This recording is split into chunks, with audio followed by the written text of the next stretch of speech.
ఆయనకి సాయం చేయడమే తెలుసు, సహాయం ఉపయోగపడడమే తెలుసు. అంతే తప్ప ఇలాగ నీచమైన మాటలు మాట్లాడడం చేత కాదు.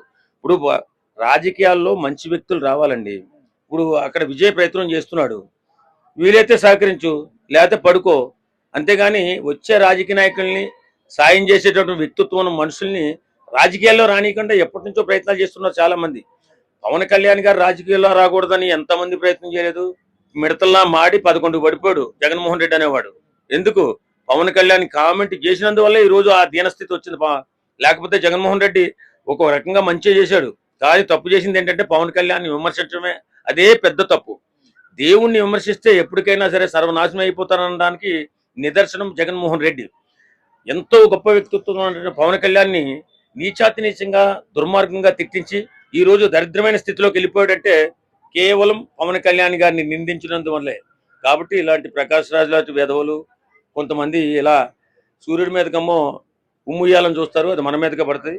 కాబట్టి పవన్ కళ్యాణ్ విమర్శించిన ఎవడైనా సరే సర్వనాశనం అయిపోతాడంతే.